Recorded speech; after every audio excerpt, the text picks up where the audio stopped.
Hi friends, this is Caitlin. Today we're going to be making another Lawn Fawn Pull and Pop Pull Tab card. This one with a beautiful full moon. I have to be honest, I was feeling super stumped, and then I was instantly inspired digging through my stash of stamps by the Fantastic Friends stamp set. So I dug out some of my favorite stencils too. I have the cloud stencil, the starry sky, and the nighttime sky stencil.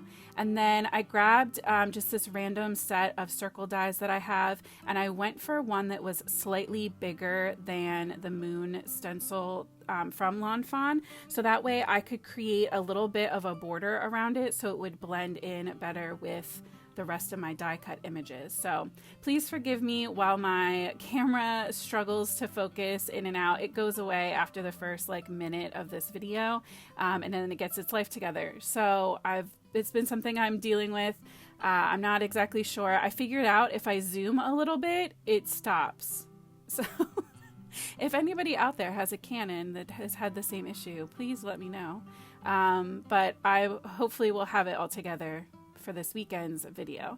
So I am going in with my card base and two panels to start with.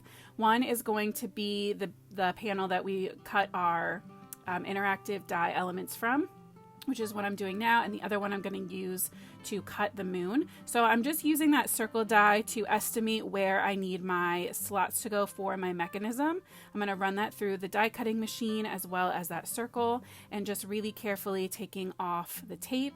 Now is an excellent time to throw it out there that if you have not subscribed to my channel, please do so. I'm going to have an amazing giveaway hop thing going on this weekend, so you're definitely going to want to be getting notifications for that because it's a good one, guys. It's really good.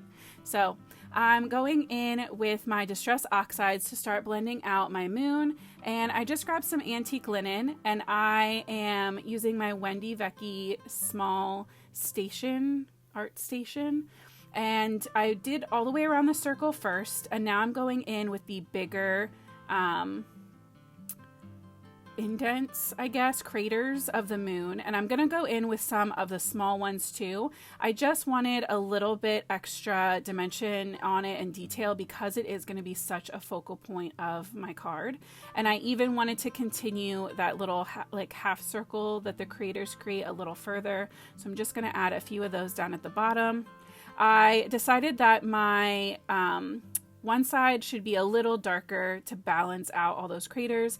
And then the white edge was nice, but it was a little too bold. So I went back in with just an extra little touch of ink right around the edges. So for my night sky, I also went with oxides. I'm using the Uncharted Mariner, Villainous Potion, and Black Soot. And I am starting with that cloud stencil in place, just kind of building up the color all the way around. Eventually I will move that top magnet out of the way, there you go, so that I can blend all the way around. And I just wanted to create a really dark and a little bit spooky, not Halloween, this isn't really a Halloween specific card, nothing on it actually says Halloween, but I have people in my life who love spooky stuff all year round, and so this is something that's really fun. Or even if you just have somebody in your life that loves a good pun, I think the hanging around sentiment with the little bat kind of surprise underneath is just so cute. And like I said, I was just feeling super stumped, and honestly, Halloween has been generally always there for me in my life as a source of inspiration when in doubt. So I added some of the Villainous Potion more towards the edges, and then went in with the Black Soot right on the edge. I then started to, I blended the clouds the whole way down before I realized that that needed to be a separate panel. So I'll show you that process in a couple minutes.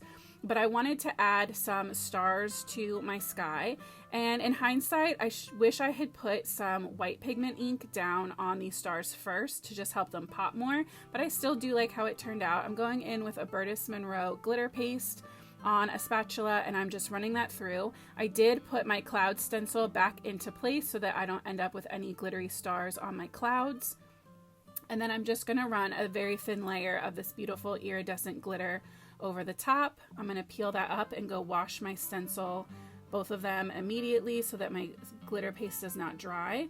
And then I set that aside to dry and let the inks kind of dry up a little bit because oxides stay wet a lot longer.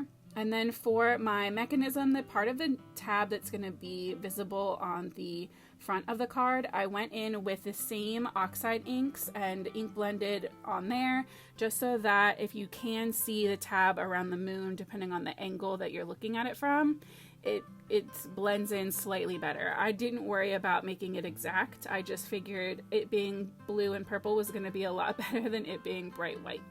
You could also do this from a black or navy cardstock and probably just skip this step, but I figured if I already had my inks out, I might as well. So I put those to the side and let them dry too, and then I started stamping out my images. So I knew that I wanted a few of these branches, so I'm going to stamp each of those twice, as well as my flying bat, my hanging bat, and then the little spider that's hanging from the strand of a web.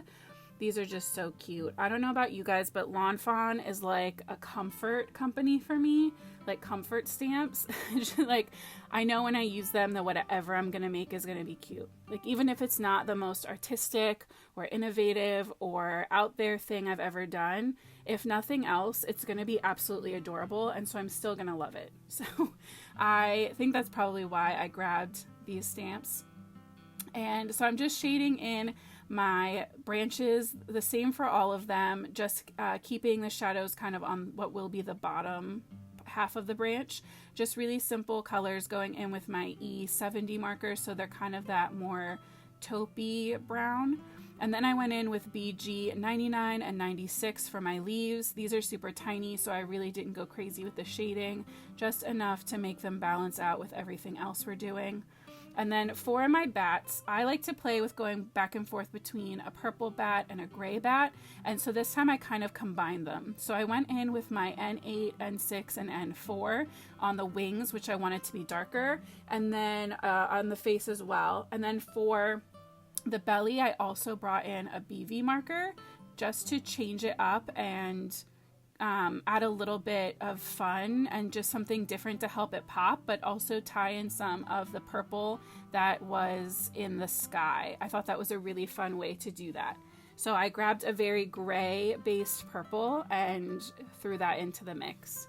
I just used the same gray markers for the spider, and I shaded both of my bats in with the same colors, kind of just using the same even shading like preferences as far as angles and which side the shading went on.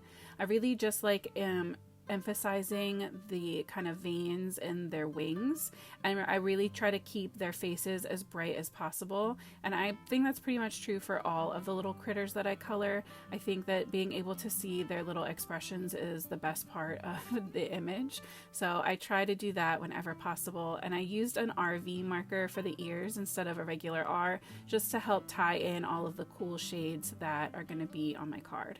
So I don't like to send areas of my coloring through my die cut machine unless they're actively being cut, just because my plates are older and my paper tends to get lines and wrinkles in it. So that's why I split up my tree trunks or my branches. So that way I just ran the section that I needed to through and then just swapped my dies over to the other branches and then ran those guys through. If you have fresh plates or your die cutting machine doesn't do that, then I'm jealous. So I went ahead and started assembling my card. I put the pull tab into position and pushed it all the way up so that I could trim off the excess tab that's going to be at the bottom. And then I went ahead and added a piece of black cardstock that I die cut with the pull tab little cover die and adhered that into place. I really liked the black and with the little white arrow. I thought it would be bold enough to make it very clear to the recipient about what you are supposed to do with this card. And I really like adding that to my card panel before I assemble everything else. Fawn in their videos shows that you can do it and just kind of like slip it into that notch, but I just have not had the best luck with that. So this was the best way that I found for me to do it. Then I added that little stabilizer piece. You glue it so that the little square is kind of facing you, and then you just fold it back onto itself. This is definitely not the best instruction on how to create one of these. I will leave a link to my other pull tab card video here, as well as to Lawn Fawn's introduction to the Pull and Pop pull tab, because they are amazing at what they do. So this is when I realized I needed a cloud panel to go on top of that pull tab and that bottom notch. So I put my card over top of this panel and set my stencil into place so it would be the correct height. And then I just went in and I just slipped it out so that my panel that I'm going to be inking stayed where it was, and I didn't have to worry about trying to estimate or guess or trim off of the bottom. So I ran over the top of that, which is black, because I'm going to be fussy cutting that top edge so that it blends seamlessly into our background panel, our night sky. And now I'm going back in with the same 3 colors, but I'm applying just a hint of each of these inks, just so that the clouds definitely still look puffy, and you can tell it's nighttime, but they don't look like storm clouds. I didn't want them too dark, and I definitely wanted you to still be able to get the hints of blue and purple that would be reflected from the sky color. That was my thought behind it. So I'm just going to rotate that cloud stencil and do a different edge on each side. That's something that I love about this style of stencil, where you get so much impact and so many options just from one stencil. And I did speed this up considerably. So I don't want you to think that I'm Wonder Woman all of a sudden and I have this crazy speed to my arms. That's not true. It's just, this is definitely repetitive, but also so soothing to do, because you can just blend and you don't have to really think about it. This is one of my favorite parts of card making, is those calm, relaxing moments in the creative process that are just kind of like freeing, honestly. So I carried those colors all the way down to the end, and I just fussy cut out that top line, and you can see there how these just line up absolutely perfectly. And I'm going to tape the little pull tab notch from the little die there to the bottom of my card panel, so that the pull tab has a little extra room where you can put your thumb to pull it down. I ran that through my die cutting machine, and then it was time to adhere my card together. So I added some tape runner to my card base. I did put my tape a little too close to the bottom. I don't think that that's technically a problem, because everything's going to be on top of that. But in the Lawn Fawn video, they say to do kind of a U shape on the sides. So just in case, I was careful and I removed a little extra adhesive that I had placed there. And then I did the same things just on the bottom half of my panel, avoiding tape around the actual pull tab itself, and added my clouds into place. And now you can see our pull tab mechanism works perfectly right up and down, and how our moon is going to fit right onto that little square. It's amazing. I was so thrilled with how this card turned out. So I am just going to play around with my placement on these branches. I wasn't married to the idea that I had to have a reveal from the pull tab, but anytime I can do something cute like that, I think it's fun to try. So I did go in and figure out how I could hide one of my little bats under the moon. He's the one that's hanging out, while the other one is flying to go meet up with him, and I just think it's super sweet. So I don't know about you, but this time of year feels like everything starts picking up so fast. I've also been doing 2 lives a week for Pink and Main, and between that and some work projects I have going on, I definitely have been feeling a little bit overwhelmed lately, and I don't want it to come off that I'm complaining, because I am thrilled that I have so much card stuff going on. This is definitely the direction that I want to go in, and everything that I'm doing feels right. But it's just been a lot. So hopefully somebody out there can relate, and you know that you are not alone, that there's a lot of people out there feeling that same way. And yeah, we just keep pushing through and finding things that do speak to us. Like that's where I was going with this whole thing. I sat down and I knew that I wanted to make a card. I was feeling crafty, but I had no specific project in mind. And I went to reach for these bats and I was like, man, it's not really, you know, the bat time of year. It's not really, what if people aren't super into it?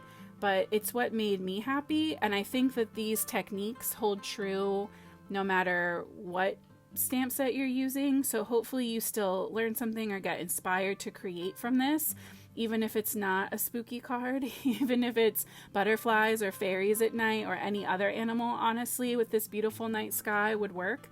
But I definitely think it's true that it's important to create for yourself just as much as it is to create for someone or for your card recipient. It's supposed to be fun. And sometimes I think I forget that I put too much pressure on myself, and it's nice to remember that card making can just be fun. So I'm stamping out my sentiments with my black soot oxide ink because I did blend with oxides under that, and sometimes the oxides don't love other inks on top of them in my experience, but an oxide will always sit and cover an oxide. So I stamped with that, even though it won't be the darkest black ever. I think that it works beautifully, and I have a very smooth sentiment when I do that on top of oxide blending. So that is my card all together. I love how when the moon pops up, that little bat is just hanging out there ready to have fun. I hope that you are feeling inspired to get crafty and do something fun for yourself. Thank you so much for coming to hang out with me. This week, my next video is going to be on Saturday with that special giveaway, so make sure that you keep an eye out. I hope you have the most amazing week. I will see you soon, and as always, happy crafting.